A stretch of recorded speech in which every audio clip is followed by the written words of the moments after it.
Hello friends, ఇప్పుడైతే సమోసా అయితే ready చేసుకుందాం. దానికోసం అయితే కావాల్సింది మైదా పిండి తీసుకొని అందులో కొంచెం సాల్ట్ వేసుకోవాలి సరిపడినంత టేస్ట్కి.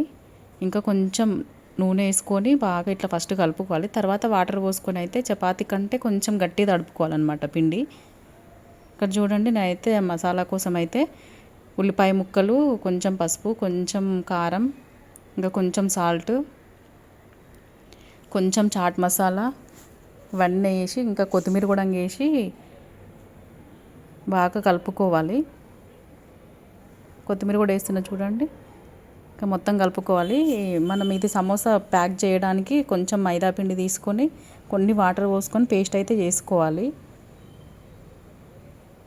చూడండి, గట్టిగా అయింది కదా, ఇంకొంచెం వాటర్ వేసుకొని అయితే కలుపుకోవాలి. నేనైతే చపాతీ చేసిన చూడండి. ఫస్ట్ చపాతీ వేసుకోవాలి బాగా పెద్దగా, సన్నం చేయాలి. ఎంత సన్నం అయితే అంత సన్నం.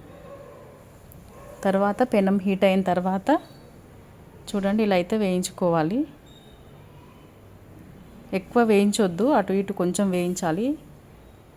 ఇంకా సైడ్లన్నీ కట్ చేయాలి. వేయించుకున్న చపాతీని 4 మూలలు స్ట్రైట్గా కట్ చేసుకొని ఇంకా స్టఫింగ్ అయితే ఇలా అయిన స్టఫింగ్ అయితే ఇలా పెట్టుకుందాం.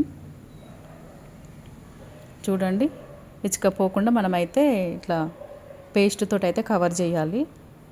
అట్లనే అన్నీ చేసుకొని ఆయిల్ కూడా వేడి పెట్టుకుందాం. ఇప్పుడు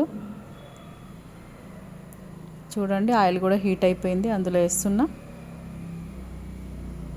చాలా బాగున్నాయి ఫ్రెండ్స్, ట్రై చేయండి. సింపుల్ ఐటెం, బయట కొనకుండా మనం ఇంట్లోనే చేసుకొని తినొచ్చు.